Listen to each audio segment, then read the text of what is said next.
Maingay ang buong paaralan ng umagang iyon. Sa bawat sulok ng St. Martin High School, may naririnig na bulong-bulungan patungkol sa isang malaking anunsyo.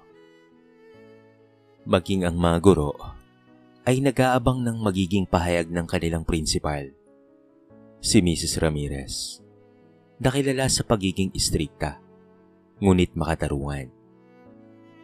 Sa gitna ng morning assembly, tumayo ang principal sa entablado. Bitbit ang mikropono. Magandang umaga mga estudyante. Wika niya sa kalmadong tinig. Ngayong taon, muling idaraos ang paghahanap ng huwarang kabataan ng paaralan. Hindi lamang ito patungkol sa talino o galing sa pagsasalita. Ang layunin natin ay makita kung sino ang tunay na ehemplo ng mga kabataan. Yung may malasakit, respeto, at tunay na kabutihan. Agad na nagpalakpakan ng mga estudyante. Sa likod ng pila ng grade 11, naroon si Anton, Jason, at Miguel. Magkakaibigan, ngunit magkaibang magkaiba. Pre, panalo na ako dyan, sabay kindat ni Jason habang inaayos ang buhok. Wala nang mas gwapo at charming pa sa akin. Tumawa naman si Anton. Charm? Pare, kailangan lang maging mabait sa harapan ng mga teacher. Easy money yan. Hindi naman nila malalaman kung totoo o hindi. Kunwari na lang na mabait tayo. Tapos ayun, ayos na. Tahimik lamang na nakikinig si Miguel. Bitbit ang luma niyang bag at notebooks na halos mawasak na ang gilid. Hindi lang kunwari ang habol dito. Mahinaong sabi niya. Baka gusto nilang makita kung sino talaga ang totoo. Ay nako Miguel, sabat naman ni Anton. Kaya hindi ka sumasa eh.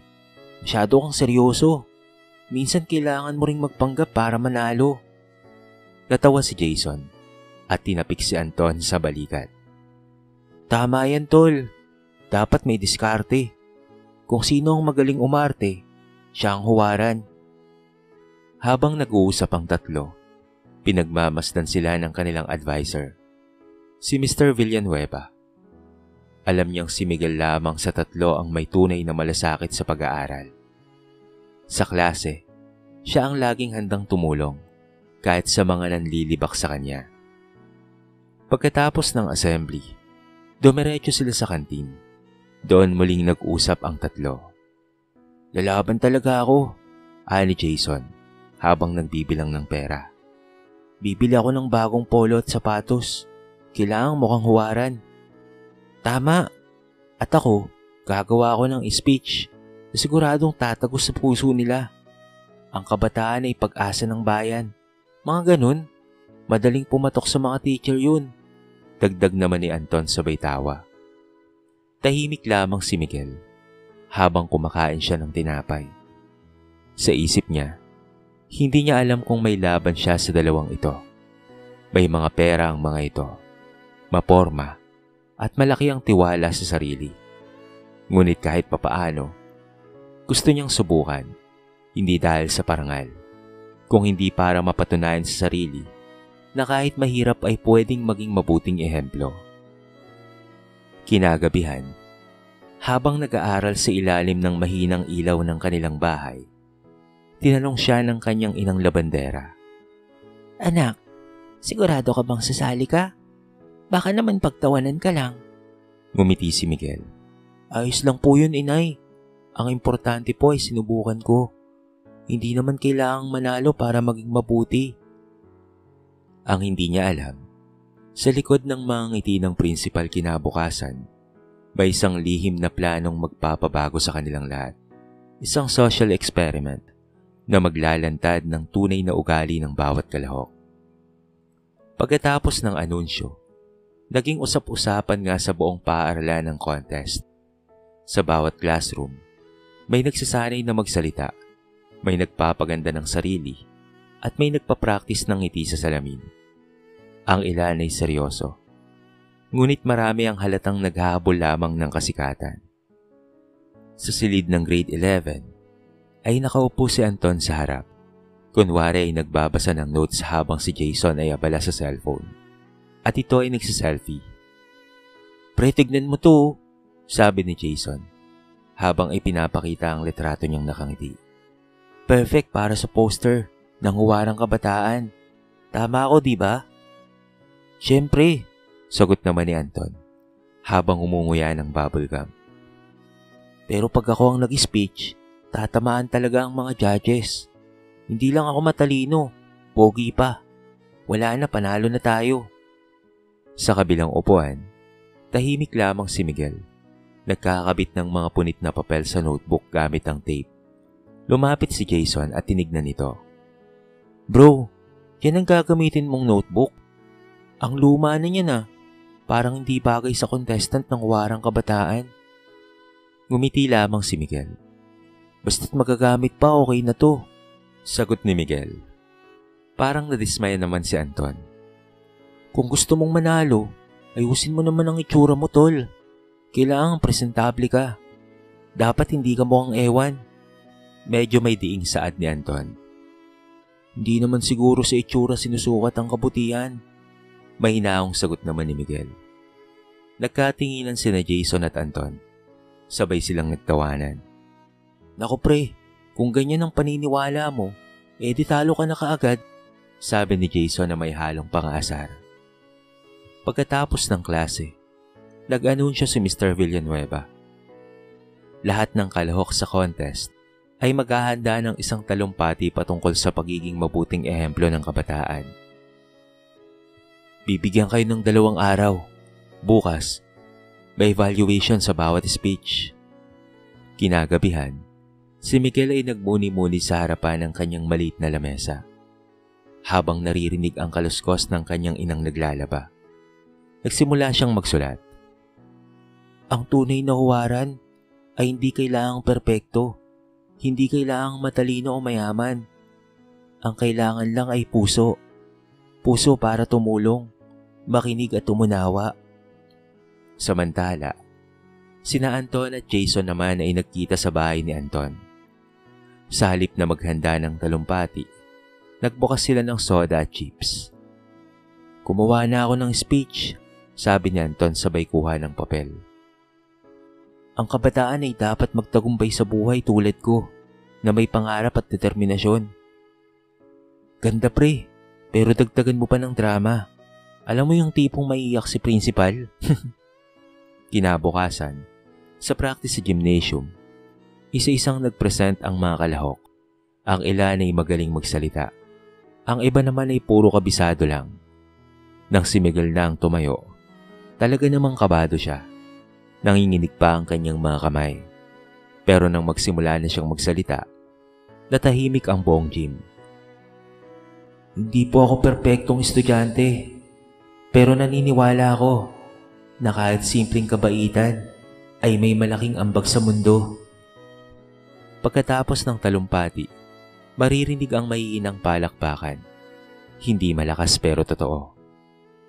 Habang naglalakad pa uwi, napansin niyang si Mrs. Ramirez ay nakamasid mula sa bintana ng opisina. Sa isip ng prinsipal, "Mabutit nakikita ko na kung sino ang totoo at sino ang umaarte lang. Malapit nang magsimula ang tunay na pagsubok." Makalipas ang ilang araw, ramdam na sa buong paaralan ng tensyon. Malapit na ang final round ng contest. Lahat ng kalahok ay abala sa pagpapaganda ng reputasyon nila. May naglilinis sa paligid habang may kamera. May tumutulong sa guro, pero may kasunod na selfie. Para bang lahat ay biglang naging mabait, ngunit pansamantala lamang. Sa silid ng grade 11, abala si Anton sa pagpapatawa ng klase. Nilapitan niya si Miguel, na tahimik lamang na nag-aayos ng mga papel. "Uy Miguel," sabi ni Anton, habang nakangising aso. "Pahiram naman ako ng notebook mo. Kailangan ko lang kopyahin yung mga sagot sa project." "Pwede naman," sabi naman ni Miguel, habang iniabot ang notebook. "Pero sana naman, subukan mong gawin din minsan, para naman mas matuto ka pa." "Wawa, nagpapamoral lesson ka pa ha?" sabat ni Jason, na nakasandal sa mesa. Huwag ka nang magmalinis pare. Sa contest, galing ang dating ang labanan. Hindi ka baitan. Hindi ka makakapasok sa top kung puro sermon ka na lamang. Hindi na lamang umimik si Miguel. Sanay na siya sa pang-asar ng dalawa niyang kaibigan. Ilang beses na rin siyang tinawag na mahina, lampa, o sirang diskarte. Pero sa loob-loob niya, mas pipiliin niyang tumahimik kaysa gumamit ng pangit na ugali. Habang naglilinis ang mga estudyante bago umuwi, biglang sinidyang ibuhos ni Anton ng tubig sa mesa ni Miguel. Nabasa ang mga papel nito.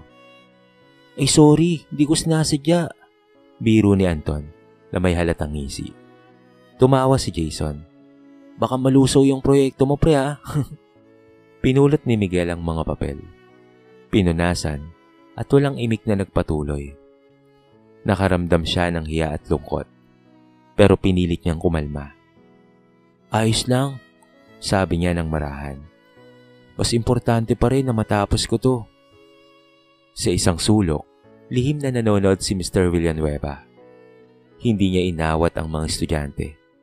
Ngunit nagmungkahi siya sa sarili. Ire-report ko to kay principal. Dapat makita kung sino talaga ang karapat-dapat. Kinabukasan, dumating ang araw ng rehearsal ng mga contestant. Habang abala ang lahat, tinawag sila ni Mrs. Ramirez doon sa may guidance office. Magandang araw sa inyo, sabi ng principal. Nais kong ipaalala, ang paghahanap ng huwarang kabataan ay hindi lamang patungkol sa pananalita. May mga pagkakataon na sinusubok tayo sa mga paraan na hindi natin inaasahan. Tandaan nyo yan ha. Nagkatinginan si Anton, Jason at ang iba pa. Anong ibig niyang sabihin? Tanong ni Jason nang makalabas na sila. Ewan ko, baka may mga secret test pa yan. Pero chill lang pre, kaya natin yan. Tahimik pa rin si Miguel. Ngunit sa loob-loob niya, parang may kakaiba sa sinabi ng principal. Sinusubok sa paraang hindi inaasahan. Ang mga salitang iyon ay tumatak sa kanyang isip. Paglabas nila ng paaralan, tila may paparating na pagsubok na magpapakita kung sino talaga ang huwaran. Hindi lang sa salita, kung hindi pati na rin sa gawa. Mainit ang hapon nang matapos ang klase. Pawisan ng mga estudyante at karamihan ay nagmamadaling makauwi. Sa labas ng gate, sa may waiting shed kung saan dumaraan ang mga jeep, naroon sina Anton, Jason at Miguel, nag-aabang ng masasakyan. Grabe, ang init naman, reklamo ni Anton habang pinapaypayan ang sarili gamit ang notebook. Dapat may aircon na ang waiting shed na to no? Ano? Aircon? Dito sa kalsada? Papatawa ka ba? Sabat naman ni Jason. Sabay tawa. Saka para saan? Isang jeep lang naman ang layo ng bahay ko. Tahimik lamang si Miguel sa tabi nila. Bit-bit ang lumang sling bag. Habang nag-aabang sila, may lumapit na isang matandang babae. Kuskusin. May dalang sira-sirang bag at amoy pawis at alikabok. Ang buhok nito ay puting-puti at tila matagal nang hindi naliliko. Yak! Pare ang baho bulong ni Jason habang pinipigil ang tawa. Pare amoy kanal to. Ang lakas makasira ng araw. Sambit ni Anton na nakatakip ang ilong. Lumapit ang matanda sa gilid ng waiting shed. Dahan-dahang umupo. Nakita ni Miguel na nanginginig ang kamay nito habang naglalabas ng peraso ng tinapay. Nahalatang tira at luma pa. Napatitig si Miguel. May halong awa. Siguro ilang araw na tong hindi ko makain. Bulong niya sa sarili. Ngunit si Anton ay ngumisi. Pre, tignan mo yung sapatos ni Lola butas. Baka pwedeng ipamigay mo na lamang yung lumang rubber shoes mo, Miguel. Tumawa si Jason. Huwag na, baka pati amoy niya makuha pa ni Miguel. Napailing naman si Miguel at hindi kumibo. Dumating ang isang jeep. Halos puno na. Tumayo ang matanda. Mabagal at tila hirap sa paglalakad. Pero bago pa siya makalapit, ay mabilis na tumakbo sina Anton at Jason. Unahan na natin si Lola, pre. Sigaw ni Anton. Sabay silang sumakay. Halos masagi pa ang matanda sa gilid ng jeep. Napaatras ito at muntikan ng mabuwal. Napahinto si Miguel. Nakita niyang humawak sa poste ang matanda. Nanginginig at hindi siya lumapit. Nay, mauna na po kayo. Marami pa pong jeep na susunod. Sabi niya habang iniabot ang kamay nito. Ngumiti ang matanda. Pilit na tumango. Salamat, iho. Mahinang sagot nito. Habang sumasakay ang matanda, sumigaw si Jason mula sa loob ng jeep. Miguel, dito ka na. Bilisan mo. Sayang 3 upuan lang. Ngunit umiling si Miguel. Ayos lang. Pinauna ko ang matanda. Nang nakaalis ang jeep at naiwan si Miguel sa gilid ng kalsada, ilang sandali pa ay dumating na ang isa pang jeep at siya na ang sumakay. Sa loob, nakasulyap siya sa labas kung saan nakikita niya ang matandang babae na nakangiti at tila may lihim na alam. Nang makauwi na si Miguel, hindi maalis sa isip niya ang pangyayari. May kung anong pakiramdam ng kapayapaan kahit tinawanan siya ng kanyang mga kaibigan. Sa kabilang dako, si Mrs. Ramirez ay nasa opisina. Pinapanood ang footage mula sa CCTV, malapit sa waiting shed. Sa tabi niya ay nakaupo ang matanda, si Ginang Liza, dating guro na nagdi-disguise bilang pulubi. Ngumiti si Principal. Salamat, Ginang Liza. Alam ko na kung sino ang tunay na huwaran. Pagkalipas ng halos 1 linggo, kumalat sa buong St. Martin High School ang balitang may malaking sorpresa raw ang principal para sa lahat ng kalahok ng huwarang mga kabataan contest. Sa bawat klase, puro hula ang naririnig. Baka raw may dagdag sa criteria o baka may elimination round. Sa silid nila, sabik na sabik si Anton.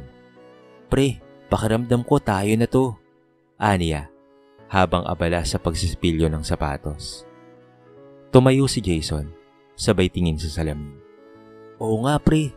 Ang ganda ng feedback sa speech ko, bro. Sabi ni ma'am, confident at may presence daw ako. Siguradong pasok na tayo sa finals. Ngumiti si Anton. Saka yung ginawa natin last time sa waiting shed. Parang good karma tayo, no? Kasi nakasakay agad tayo. Tahimik lamang si Miguel habang nag-aayos ng gamit. Napatingin siya sa kanila ngunit pinili niyang huwag sumabat. Para sa kanya, walang halaga ang papuri kung ang kilos mo naman ay hindi totoo. Pagpasok ng principal sa silid, biglang natahimik ang lahat. Magandang umaga, bungad ni Mrs. Ramirez. Alam kong sabik na kayong malaman kung sino ang pasok sa final round. Pero bago ang lahat, gusto kong ipaalam na ang ating contest ay may isang espesyal na bahagi. Isang social experiment na ginawa upang makita ang tunay ninyong ugali sa labas ng entablado. Nagbulong-bulungan ang mga estudyante. Social experiment? Bulalas ni Anton. Anong ibig niyang sabihin? Tanong ni Jason. Nahalatang kinakabahan. Ngumiti lamang ang principal. Hindi ko muna ipapaliwanag ang lahat. Pero makakaasa kayong patas ang proseso. Lahat ay nakunan at lahat ay nasubok. Pagkaalis ni Mrs. Ramirez, lumapit si Anton kay Jason. Pre, tapos na yung social experiment? Kailan ba yung nagsimula? Tumawa si Jason. Baka yung mga patanong-tanong ni ma'am. Yun na yun. Madali lang pala yun eh. Baka nga nakapuntos pa tayo doon. Ngunit sa tono ng boses niya ay halata ang kaba. Kinagabihan, nagtagpo muli sina Anton, Jason at pati na rin si Miguel sa kanilang group chat. Pre, sigurado kong panalo na tayo. Ani Anton. Si Miguel, wala namang ginawa kung hindi mabait sa pulubi. Oo nga eh, kung kabaitan lang, sana contest ng charity yan. Pero hindi ito talent show. Sad naman ni Jason. Hindi naman masama maging mabait. Di ba yun din ang hanap nila? Tugon naman ni Miguel. Hayaan mo na nga, Miguel. Kung yan ang gusto mo, edi go. Pero kami ni Jason, alam naming importante rin ang image. Habang pinapanood nila ang sarili nilang confidence sa chat, si Mrs. Ramirez naman ay abala sa pag-e-edit ng mga video mula sa CCTV. Doon ay malinaw na makikita kung sino ang tunay na mabuti at sino ang umaarte lang. Kinabukasan, kumalat ang anunsyo. Lahat ng kalahok ay kailangang dumalo sa auditorium bukas para sa final presentation at resulta ng social experiment. Halos hindi mapakali ang mga estudyante. Si Miguel ay tahimik lamang ngunit kinakabahan. Si Anton at Jason naman ay sabik ngunit may halong takot. Sa susunod na araw, sa mismong auditorium, mabubunyag ang katotohanan. Sa harap ng lahat ay ilalantad kung sino ang tunay na huwaran at sino ang nagtatago sa maskara ng kabaitan. Puno ang auditorium kinabukasan. Mula sa mga estudyante hanggang sa mga guro. Lahat ay naroon upang saksihan ang pinakakinaabangang resulta ng Huwarang Kabataan Contest. May halong kaba at excitement sa hangin. Parang lahat ay naghihintay ng isang malaking pasabog. Umupo si Miguel sa pinakagilid. Tahimik at nakayuko. Samantalang si Anton at Jason naman ay abala sa pag-aayos ng buhok at kanilang mga polo. Panay ang sulyap sa mga kaklase. May kumpiyansa sa mukha. Bro, kapag tinawag ang pangalan ko, sabay tayong magtamsa pa, bulong ni Anton kay Jason. Tumangaw ang kanyang kaibigan. Jack na to, tol. Hindi tayo pwedeng matalo sa mga simpleng pag-good boy na yan. Lumabas si Mrs. Ramirez sa entablado. Dala ang mikropono at laptop. Magandang umaga, mga estudyante. Ngayon ay ipapakita ko na sa inyo ang resulta ng ginawang social experiment. Ang layunin nito ay makita ang kabaitan ninyo kung ito ay totoo o palabas lamang. Tahimik ang lahat. Pinindot ni Mrs. Ramirez ang play button sa projector screen. Unang lumabas sa video ay ang eksenang kinunan sa waiting shed. Isang matandang lalaking tila pagod na pagod at may dalang mabigat na sako. Yan si Manong Lando, sabi ng prinsipal. Isa sa mga tauhan ng paaralan, pero hindi niya sinabi ang kanyang totoong posisyon. Nakuha na ng CCTV kung paano siya nilapitan ni Miguel. Tinulungan sa pagbibitbit ng sako at inalok ng tubig. Narinig ang marahang hikbi ng ilang estudyante habang pinapanood yun. Ang bait niya, bulong ng iba. Sunod na ipinakita ang eksena kung saan tumaan si Anton at Jason, habang si Mang Lando ay nahihirapan. Kitang-kita kung papaanong umiwas ang dalawa. Sabay tawa pa habang binubulong. Baka manghingi ng pera yan. May collective gasp mula sa mga estudyante. Biglang nanlamig si Anton at Jason. Hindi sila makatingin sa screen. Lalo na nang ipakita rin ang eksenang nasa koridor, kung saan ay iniinsulto nila si Miguel na tumutulong. Hindi ka makakabot sa finals kung ganyan kakabobong maniwala sa drama, sabi pa ni Jason sa video. Ngayon, ay buong klase ang nakakita. May ilan pang nagbulong-bulungan, ngunit halata ang hiya at pagkasuklam sa mukha ng karamihan. Pagkatapos ng video na yon, nagsalita si Mrs. Ramirez. Ang tunay na huwaran ng kabataan ay hindi lamang magaling magsalita sa entablado. Siya ay may malasakit kahit walang nakatingin. Sa pagkakataong ito, malinaw kung sino ang kumilos ng may kababaang loob. Tinawag niya ang pangalan ni Miguel. Tumindig ang binatilyo. Halatang nanginginig, ngunit binigyan ng masigabong palakpakan ng buong auditorium. May ilan pang tumayo bilang pagsuporta. Samantalang si Anton at Jason naman ay hindi makatingin sa kahit sino. Parang gumuho ang kanilang mundo habang nakikita ang mga kaklasing dati nilang tinatawanan na ngayon ay umiiling sa kanila. Lumapit si Mrs. Ramirez kay Miguel at iniabot ang sertipiko. Congratulations, iho. Hindi lang dahil nanalo ka, kung hindi dahil pinatunayan mong ang kabutihan ay hindi kailangang ipagyabang. Sa gilid ng entablado, marahang yumuko sina Anton at Jason. Unang beses nilang maramdaman ang bigat ng kahihiyan. Matapos ang proklamasyon ni Miguel bilang huwarang kabataan, tila naging katahimikan ng buong paligid. Isang uri ng katahimikang mabigat at puno ng emosyon.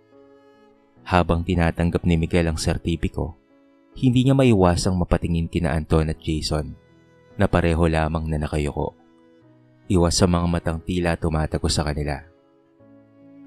Pagkatapos ng programa, nagaya ang mga estudyante na lumapit kay Miguel. Congrats Miguel ha, deserve mo yan.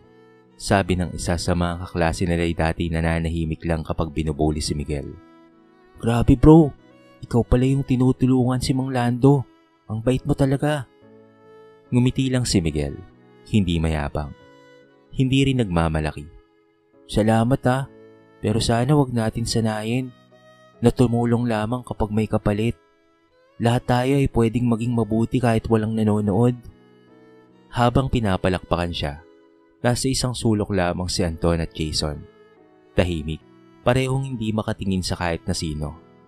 Sa unang pagkakataon, ang mga tinig ng mga estudyanteng dati humahanga sa kanila ay napalitan ng mga bulong-bulungan at panghusga. Sila pa yung palaging nagyayabang? Kala ko pa naman mga cool sila. Wala pala silang puso. Kinabukasan sa klase, hindi na bumalik sa dati ang lahat. Dati pagpasok ni Jason, ay naririnig kaagad ang tawanan, ang papuri, at pati na rin ang paghanga sa kanyang forma. Ngayon, halos walang bumabati sa kanya. Si Anton naman na dati palatawa, ngayon tila hindi makahanap ng lugar.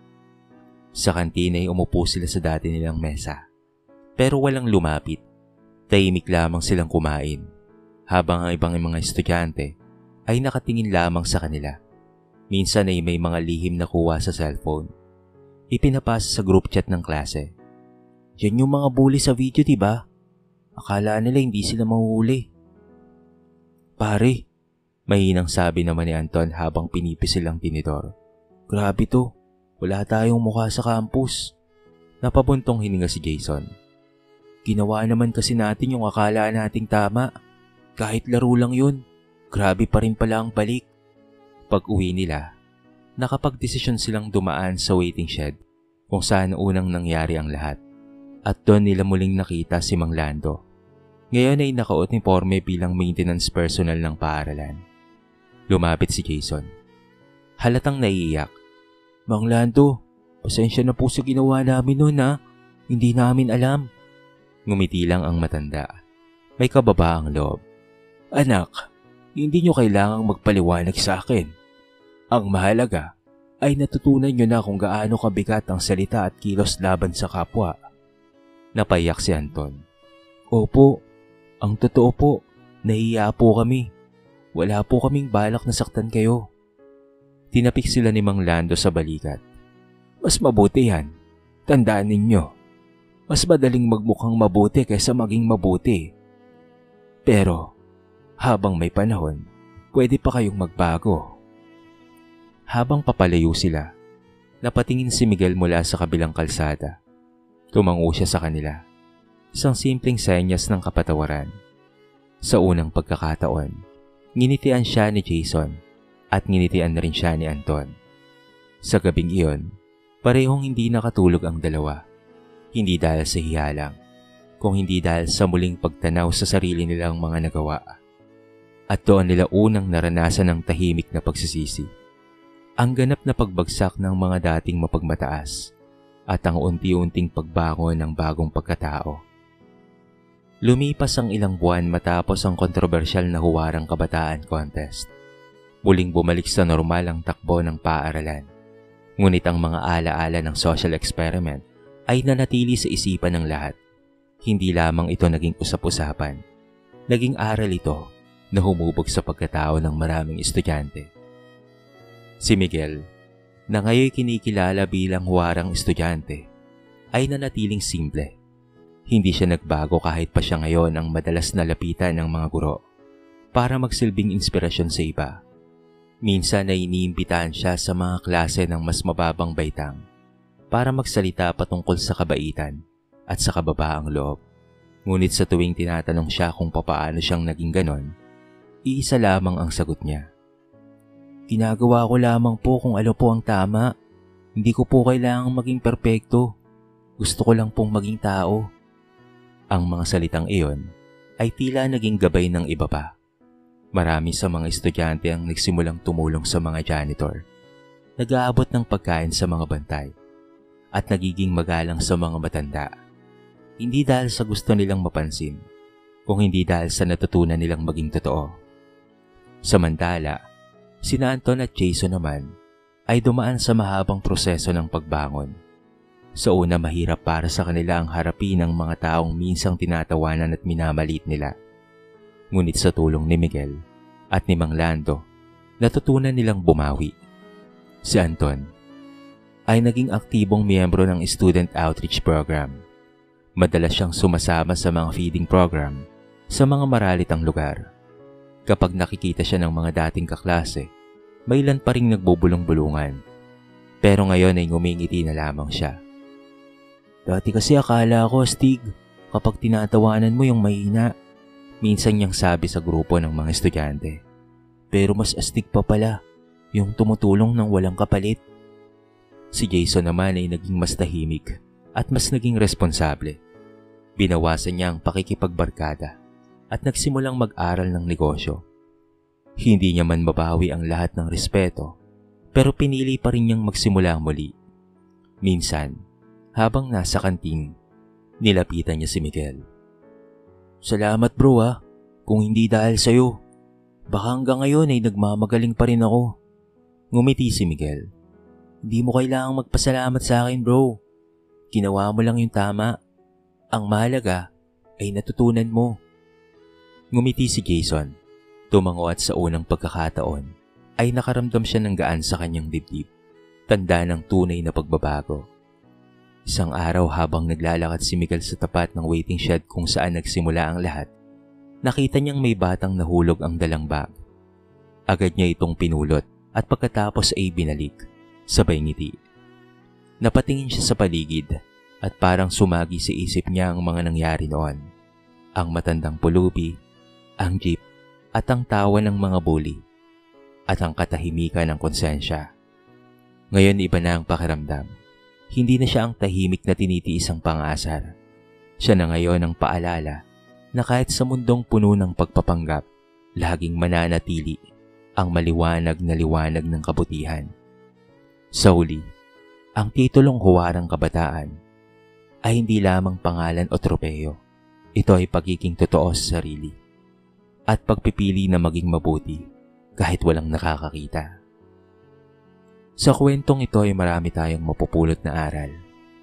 Isa na nga riyan, ang kabutihan ay hindi nasusukat sa mga salitang sinasabi mo sa entablado, kung hindi sa simpleng bagay na ginagawa mo kahit walang nakakakita. Ang tunay na huwaran ay yung marunong magpakumbaba at marunong umamin kapag nagkamali. Dito na po nagtatapos ang ating maiksing kwento sa araw na ito. Sana po ay nagustuhan nyo. At sana po ay kinapulutan nyo ng maraming aral. Kayo mga kabarangay, ano po ang masasabi nyo sa ating kwento? I-comment nyo naman po sa baba ang inyong mga reaksyon at babasahin natin ang lahat ng yan. I-comment nyo na rin kung taga saan kayo para naman malaman ko kung hanggang saan umabot ang video na ito. Paki-like and share na rin ang ating kwento para mapakinggan rin ng iba. At kung bago ka pa lamang sa ating channel, baka naman pwedeng pakikita ang subscribe button at bell notification button para palagi kang updated sa mga bago nating upload na katulad nito. So paano mga kabarangay? Hanggang sa muli, thank you so much and peace out!